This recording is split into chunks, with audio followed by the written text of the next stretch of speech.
fun sih nggak dapat the spotlight. Oh As ya, long and then? as I'm having fun with the job gitu. Tapi kalau misalnya Nona sendiri gitu ya, pandangan terhadap family yang nanti future-nya Nona pengen punya tuh kayak apa? Udah berat ya, masih segini umur disuruh mikirin. 2-3 lo belum dapat pertanyaan kapan nikah ya? Belum. Ya puji Tuhan nggak apa, ngapain juga aja. Alhamdulillah sih. Alhamdulillah sih. Soalnya mamaku kan bilang nikah when you ready gitu loh. Jadi Oh, kayak iya. nggak ada push juga sih. Uh-uh. Tapi kalau dibilang kira-kira pengen gimana ya? Mungkin ini dari kecil sih. Iya, Pengennya gimana? tuh kayak yang punya keluarga yang kayak di film-film gitu. Apa gimana tuh kayak di film-film tuh film-film siapa? Film-film gimana tuh? Film-film yang ini, yang rumahnya di pinggir pantai. Oh, oke, Yang oke, punya oke. anjing satu, kucing satu, Oh, anak oke. satu-satu berarti 2, cowok satu, cewek satu gitu. Kan lucu tuh. Lucu, Lengkap. lengkap Semua ya. ada. Mau anak cewek ada, anak cowok ada. Oh, Peliharaan prinsipnya anjing keluarga ada. berencana ya, Non? Iya, lebih ke sana gitu. 2 anak cukup. Semuanya terfulfill kan. Iya. Iya gitu. Tapi kalau dari point of view Nona yang punya 3 saudara, which is 4 bersaudara gitu ya, itu gimana? Seneng apa? Aduh agak rame, agak lelah juga sih saya gitu punya banyak saudara. Enggak sih, malah seneng sih. Jadi kayak kita mau ngeband pas. Gitu. Kita mau main game pas, gitu So, kan. adil ya, Adil. dua-dua ya. Dua berperang cewek, 2 cowok. pas. Jadi udah Oke. pasti tuh kan paketan yang paling tua sama yang paling muda ceweknya. Nanti aku sama Kak Bio udah pasti tim kayak gitu. Oh nice. Tapi kalau misalnya berantem gitu? Oh pasti dong. Oh pasti dong, Pasti tidak mungkin dong. tertinggal ya Nggak kan? mungkin. Yang paling sering berantem tentu aku sama Kak Bio sih. Oh unik ya, oh ya mungkin karena kan juga paling dekat Jaraknya kali ya, paling paling dekat. dekat. Kalau 1 ke 4 kan kayaknya yang 1 akan ngalah nih, karena yang 4 masih kecil banget Kecil kan. banget. Terus dari Kak Koko ke Kak Bio aja bedanya 8 tahun 9 tahun. Jadi Oh oke. dia pasti ngalah juga kan. Emang aku sama Kak Bio tuh selalu berantem. Oh, Sering. wow, nice. Dulu, sekarang sih nggak pernah. Lebih chill ya. Nggak pernah. Karena dua-duanya ini ya. Iya. Kalau menurut lo ada nggak sebuah mitos atau fakta yang dialami sama anak ketiga gitu? Kan biasanya kalau anak pertama tuh kecenderungannya ini, anak tengah tuh dari 3 bersaudara tuh kecenderungannya ini. Nah kalau anak ketiga tuh biasanya gimana tuh? Apalagi nggak bontot ya, masih Iya. menjadi lagi. Tapi bener sih, kayak setuju sih. Oh ya setuju apa nih? Setuju sama yang katanya kalau anak tengah tuh pasti beda sendiri gitu. Oh oke. Katanya kan gitu kan. Terus beda apanya karena dia disuruh ngalah juga. Disuruh jadi, ibarat kan jadi kakak iya, jadi adik Yes, iya gitu yes, kan. yes, Jadi yes. otomatis beda sendiri, jadi rebel sendiri gitu katanya kan. Quote unquote ya? Iya, Ah. kayaknya lumayan setuju sih. Oh, Soalnya oke. mostly temen aku yang anak tengah juga gitu semua. Oke. Rebel sendiri, maksudnya rebel tuh bukan berarti Jahat ya? melawan ya, Ha, tapi lebih ke beda lah. Nanti yang kakaknya misalnya dokter gitu, adanya dokter, dia yang tiba-tiba musician gitu kan, itu jauh gitu loh. Rebel sendiri gitu, beda Iya, sendiri. iya, Itu kayak aku rebelnya tuh setuju sih. warnanya ini sendiri ya. Iya, kontras ya. Kontras sendiri ya. Tapi menurut gue kayak lo tuh salah satu energi anak tengah yang cukup oke sih, Non. Jadi kayak bisa kayak, oh gue jadi lemnya nih, atau gue lebih santai nih apa segala macam. Bahkan tadi lo bilang kayak, ya kalau ada gue kesini gue lagi ngongkosin lagi. Lo tahu kan berapa tuh ongkosnya gitu ya. So kalau misalnya lo inget itu ya Non, since when gitu bahwa seorang Nona udah mulai berkontribusi untuk pemasukan keluarga gitu. Ya, sebenarnya dari kecil kan dari botak tuh. Kayak gitu. Jadi apa namanya waktu 9 tahun tuh udah termasuk yang ini juga ya akhirnya ya. Enggak, itu bercanda sebenarnya. Sebenarnya bercanda karena emang kan sebelumnya itu pas, karena kan pisahnya itu pas SMP kan. SMP tuh umur berapa Non? Mungkin karena 3 Belasan tahun ya? tuh ya. Oke, 12-an oke, ya? oke. 17 ya. 11 sampai 14 tahun ya, 12 sampai 14 anggaplah tahun ya. segitulah. Ah, ah, ah. Itu baru kita mama, aku sama adik. Ya mama juga orangnya terbuka, jadi kayak kasih tahu nih posisi kita kayak gimana. Terus kita mesti kayak gimana kayak gitu. Kayaknya aku mulai support untuk keluarga itu dari SMA sih. Karena aku dari SD tuh udah dilatih buat jualan gitu loh. Oh ya? Jadi pas SMA tuh aku udah kebiasa buat jualan makanan gitu-gitu. Karena plus aku juga hobi masak. Jadi ya udah sekalian. Dan lo melakukannya mungkin gue bisa relate dengan sukacita juga kali ya. Kayak, you know what, gak ada pilihan nih. Udah gue kerjain ini deh. Nah plus juga kayak aku mikir, kan mama udah struggling sendiri gitu kan. Iya. Ya udah biar aku tuh bisa jajan tambah susahin mama gitu. Tapi lo pernah ada gak sih kepikiran ya namanya juga anak kecil ya. Iya. Dulu waktu belasan tahun gila kayak misalnya mau beli sepatu gitu. Wah ini gampang banget nih, besok gue udah ganti sepatu gitu. Gue pengen beli sepatu ini, boro-boro beli sepatu. Gue mau jajan aja harus jualan dulu gitu kan. Ya ada lah, karena kan lewatin fase itu. Jadi kayak ngeliat temen-temen gitu kayak, ih enak ya, sesimpel, ih dia bisa nonton pensi ya gitu-gitu kan. Oh iya, lu pensi bayar sih ya? Iya, masih sih sampai sekarang sih. Iya, Makin iya, mahal iya, sih iya, sekarang makin sih. mahal, iya, iya, iya. Nah aku tuh kayak, oke, mau nonton pensi butuh berapa nih? Aku berarti harus jual berapa, aku dulu jual namanya Apa sih, jualan apa sih, Nan? jual risol gitu loh, risol nice. sama kayak ada aku bikin kayak cheese roll gitu. Jadi aku bikin sendiri lah di rumah. Pernah dibully nggak, Lon? Karena kan itu udah maksudnya udah pernah punya sinetron ya, Iya. nama. Ya aku sih anaknya mungkin karena dari kecil udah terbiasa jadi nggak nganggapnya dibully, emang ya lo nya aja mentalnya nggak kuat, nggak berani buat jualan gitu, mikirnya gitu. Jadi kayak ya gue bisa, lu nya aja nggak bisa, makanya lu ngiri gitu. Oh nice. Jadi ya udah. Iya. Terus kan akhirnya jualan, akhirnya tahu oh ya udah aku nggak perlu minta uang jajan, tapi aku udah bisa buat bolak-balik sekolah segala macem ya sendiri gitu aja sih, nggak yang gimana-gimana. SMP, SMA lah ya, mungkin let's say 14 tahun, sampai sekarang kan 23 gitu ya. Berarti ya 9 sampai 10 tahun lah perjalanannya Nona nih bantuin keluarga lah Ya, gitu ya. boleh. Dan ya 10 ambil ya, cek toko sebelah pokoknya. Iya, Ya 10 diambil ya. Nego kita tadi Nego kan ya, barusan, nanti nggak ya deal. abis ini ya. 10 tahun, pernah capek gak sih, Non? Capek. Heeh. Kayak gimana tuh maksudnya? Kita lagi nih, oh ini gue dapet segini nih. Nah gue tuh kan harus kayak, oh nanti ini rumah mamah gue segini. Dan lo juga tinggal sendiri ya, kehidupan gue segini gitu. Dan kayak pas dikalkulasi, wow banyak juga ya gitu, pernah gak? Banyak juga ya. Enggak sih, mungkin I'm bad at management my money, jadi kayak nggak dihitung gitu loh. Mungkin kayak ada bagusnya juga kan, nggak dihitung, jadi kayak mungkin nggak ada beban yang bikin kita ngerasa, kok gue mulu gitu kan. Tapi jelek juga sih kayak dihitung gitu. Jadi nggak tahu sebenarnya semana gitu kan. Cuma nggak, untungnya belum pernah ngerasa capek sih. Oh wow, ya, puji Tuhan sih. So berarti Nona ini bantuin mama, bantuin adek, bantuin kakak juga? Enggak. Oh jadi Bantuin only mama sama adek Iya. aja ya, papa juga udah bisa aman sendiri Iya, lah ya? aman. Wow, tapi kakak-kakak juga pasti bantuin mama sama adek dong? Iya, pasti. Oh hebat banget ya, berarti maksudnya kayak gotong royong gitu loh. Iya. Ya tahu. Adek berarti sekarang kuliah apa gimana? Masih SMA sambil dia Daber-daber tadi yang daber, kamu bilang iya. ya. Nona lulusan SMA atau lagi kuliah sekarang nih? Pernah kuliah, Lalu tapi nggak selesai. jurusan? Pernah ambil jurusan apa, Non? Jurusan teknik lingkungan. Hah? Iya. Oke.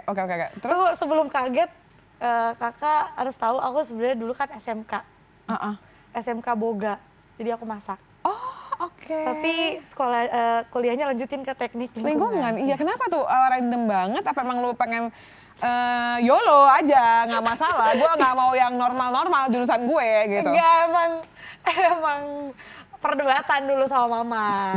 Jadi aku pengennya lanjutin kuliah masak. Terus dia bilang kan SMK-nya lu udah masak, apa bedanya apa lagi gitu kan. Cobalah yang cari yang baru gitu kan.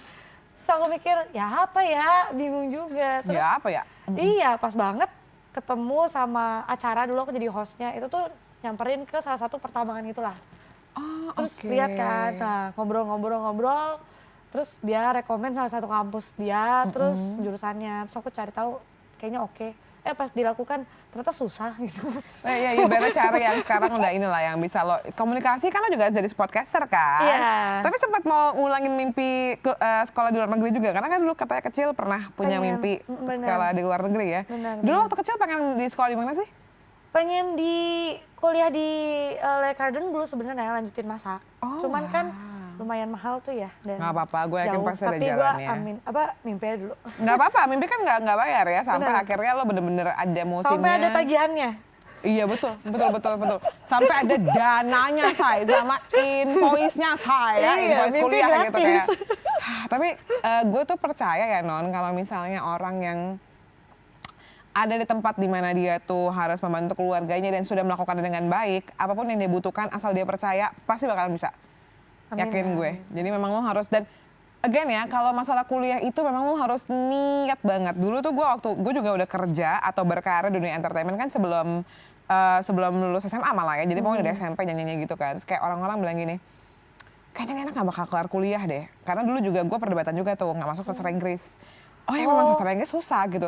Tapi akhirnya gue bisa menyabet Eskom gue kok dengan baik gitu. Bahkan sekarang ngambil master juga. Bahkan gue pengennya sampai S3 gitu. Karena gue pengen kayak, lihat aja nih omongan orang, apalagi untuk orang-orang yang kayak, oh udah kenal duit pasti gak bakalan kelar kuliah. No, nggak gitu ya, nggak semua orang. As long as you have a will, pasti akan ada jalannya. When there is a will, there is a way gitu kan. Makanya sekarang walaupun memang udah ada perubahan yang luar biasa dari perjalanan karir seorang Nona, dia tuh sekarang jadi sportcaster, in-citizen. Bener nggak sih Non? Iya benar. So ini mulai kapan dan kenapa akhirnya dari seorang entertainer yang biasanya jadi quote-unquote bintangnya, ini sekarang harus agak back dikit nih ke orang yang mengomentari permainan orang-orang tertentu. Iya, yang lagi jadi spotlight nih gitu ya. Betul. Sebenarnya hobi main game kan dari lama. Ya. Terus juga kan aku casternya di turnamen game ya. Jadi Oke. di dunia e-sports dan aku karena hobi dari kecil dan di 2017-an pokoknya baru awal lulus SMA, aku baru tahu ternyata e-sports di Indonesia ini ada career path-nya. Dan ternyata pas aku cobain, it's fun gitu. Jadi aku I don't mind sih nggak dapat the spotlight. Oh As ya, long and then? as I'm having fun with the job gitu. Udah berapa lama official jadi sportcaster Non? Officialnya itu 2 tahun, 2 tahun. Oh wow, Ini kan 2021 apa 2020? 2020, 20. Oh ya, berarti udah mau jalan 3 tahun ya? Iya, iya, iya. How was the journey so far?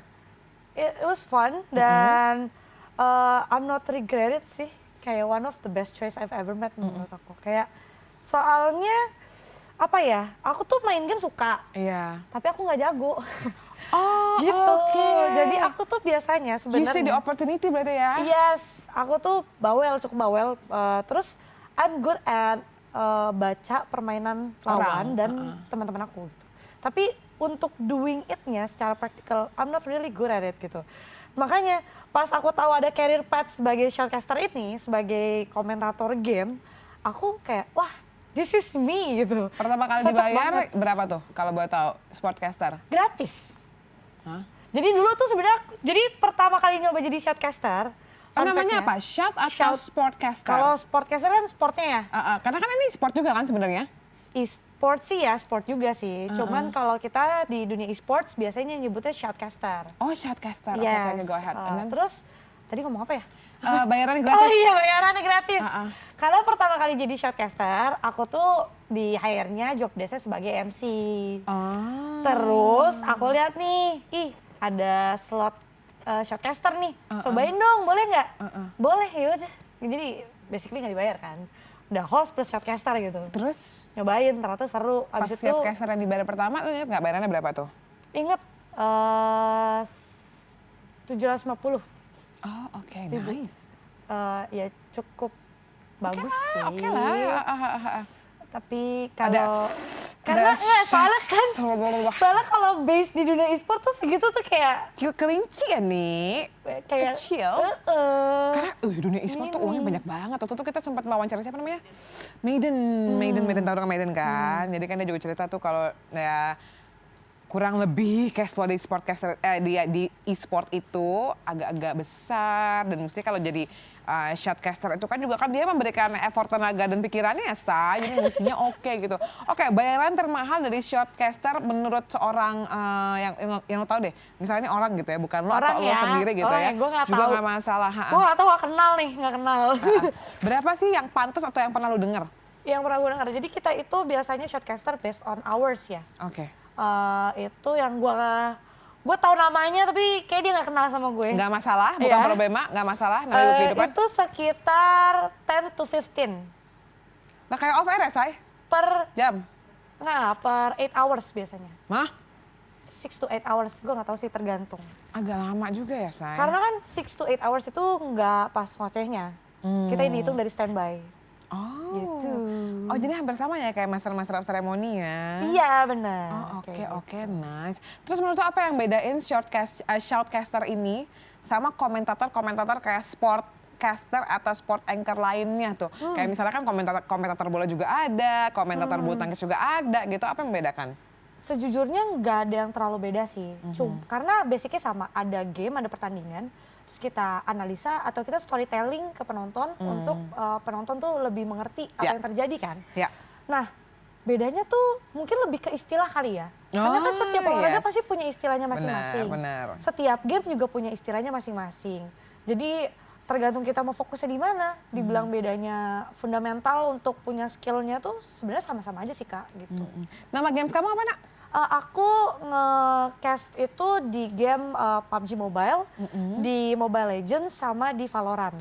Nah kemarin tuh si Mayday kan juga sempat kesini tuh, dia juga sempat cerita tuh bahwa atau teman-teman yang main lainnya deh. Nah rata-rata kalau misalnya cewek itu agak-agak gimana gitu kan main game dan segala macam, walaupun udah banyak ya, dan banyak icon-iconnya. Tapi kadang-kadang yang susah itu adalah nih teman gue ini teman gue sendiri ya, dia ngomong gini, Shay, lo kalau cobain main ya, lo harus hati-hati sama ininya sih, sama kuping lo sih, Say. Karena mungkin omongannya tuh enteng banget, Say, gitu ya. Bener-bener istilah-istilahnya juga tuh kadang-kadang nyokap gue juga, adik gue kan juga main ya. Jadi kadang-kadang nyokap gue tuh kayak, dia tiba-tiba mengerutkan dahinya ketika mungkin mendengar tidak sengaja adik gue bermain gitu kan ya. Sungguh luar biasa. Luar biasa. Tagihan-tagihan, shout-shoutnya tidak terpikirkan oleh kita gitu kan. Tidak mungkin keluar kata-kata kelinci atau mungkin bi atau kan lebah gitu kan, tidak mungkin Tidak ya. mungkin ya kan. Itu kenapa ya Bo menurut lo? Karena kan lo juga berkecimpung di situ ya Non? Sebenarnya karena e-sports di Indonesia lebih tepatnya lagi evolve banget. Pasti ada dua sisi kan, bagus secara career path dan lain-lain, lapangan kerja, tapi di sisi lain juga pasti ada dark side-nya lah. Iya. Kan soalnya yang bikin bingung juga kayak, aku pernah nih live streaming, kalau aku kan family friendly ya, jadi keluarnya kucing gitu kan keluarnya, jadi ya kayak gitu. Nah pernah nih ada komentar beberapa yang kayak, Kak ngomong kasar dong biar lucu lah gitu. Terus kayak where's the fun sama saat kita casting, kan nggak ada funnya sebenarnya. Cuman kan preference orang beda-beda. Jadi emang mungkin ada beberapa influencer atau streamer-streamer yang mungkin bahasa tongkrongannya dibawa ke streaming gitu. Jadi kebiasaan aja untuk pemain-pemain lain yang bahasa tongkrongannya dibawa juga ke platform yang lebih luas lagi. Dark side-nya di situ. Tapi misalnya juga kalau misalnya mau ngomong beb gitu sebenarnya bisa juga kan? Tergantung tongkrongannya di mana kan? Bener, bisa. Dadar guling gitu juga bisa. Cuman aduh, jarang yang main game gitu. Oh iya. Mudah-mudahan kamu juga bisa dengan platform kamu bisa memberikan warna yang lain ya Non ya. Iya, I'm trying. So, do you see yourself 5 tahun lagi mungkin bisa jadi seorang pembawa acara jadi sportcaster? Karena kayaknya shotcaster oke nih, kayak aku mau kepakin lagi gitu. Menarik nih. Menarik boleh ya? Sih, aku sebenarnya mulai tertarik setelah tahu shotcaster kayak gimana dan beneran suka sama bola. Jadi lumayan tertarik sih. Gimana sih emang kalau misalnya beneran jadi komentator bola gitu. Wow, nice. Lumayan tertarik. Tapi belum ada kesempatannya untuk mencoba. Pernah sekali itu cuman buat konten. Dan kayaknya not good enough kayaknya untuk enggak lah ya, namanya juga baru pertama nggak bakal tapi kan ya konten doang sih. Kalau misalnya ada kesempatan profesionalnya pasti aku grinding lagi untuk lebih bagus lah. Kita mau casting Nona, walaupun sekarang bukan jadi sport ya. Tapi misalnya kamu mengomentari apa gitu ya, jadi shoutcaster deh Non, coba ya semenit dulu, coba semenit ya. Semenit. Iya, semenit tuh opening, tek, konten, tek, closing, tek gitu ya. Atau 2 menit deh, semenit kecepatan ya. Coba berani? Oke, let's check it out. Kamera yang mana, tengah apa samping? Kamera yang paling kiri? Oke, let's go. Nona Berlian. Ya, selamat malam para agent, selamat datang kembali di Valorant Master League 2022. Sekarang bersama gue Nona Berlian akan menemani hari kalian sampai malam nanti. Di pertandingan hari ini kita akan melihat pertandingan antara grup A dan grup B. Dan kita akan lihat siapakah yang akan lolos ke qualifier ke Grand Final. Bakal panas banget dan kita akan langsung saja masuk ke dalam gamenya. Di map pertama kita lihat akan bermain di Ascent. Langsung aja ke dalam gamenya ya kita betul, langsung. Ya. Kita lihat nih ya pemilihan dari agent, ada Killjoy, ada Raze. Dimana pemilihan strategi yang cukup menarik karena Killjoy bisa jadi anchor di bagian belakang, di bagian Ascent juga. Ini adalah salah satu agent yang versatile, yang bisa dibilang sangat aman untuk tim tersebut. Dan kita mulai dari round pertama. Setelah buy round terjadi, ada tembak-tembakan di bagian mid. Mencoba untuk membangun distraksi, karena sebenarnya ada 3 pemain lagi yang mencoba masuk ke area mid B menuju melewati ke arah taman, lalu ke arah catwalk. Kita lihat ditutup door-nya, di sebelah kiri ternyata ada 180 degree shot yang dilakukan oleh pemain ini. Begitu panas menuju ke satu kepala pemain, 2 pemain jadi korban dan 3 pemain headshot dan akhirnya tim A memenangkan pertandingannya. Nona keren banget. Non thank you banget ya udah mampir ke sini. Berikan tepuk tangan lebih dong buat Nona Berlian. Wah, thank you banget udah berbagi ceritanya. Semoga makin banyak anak muda yang terinspirasi dari Nona, apa yang dikerjakan, your attitude, dan juga bagaimana lo melihat segala sesuatu. It was so amazing, so best of luck for your journey. Thank you, Kakak. Siapa tahu nanti next kita undang lagi dengan jabatan yang baru gitu kan. Dia punya apa, dia jadi podcaster gitu kan. Wow. Dan pastinya itu dia tadi Insertizen My Talk with Nona Berlian. Sampai ketemu lagi ya di episode iTalk berikutnya. Bye now.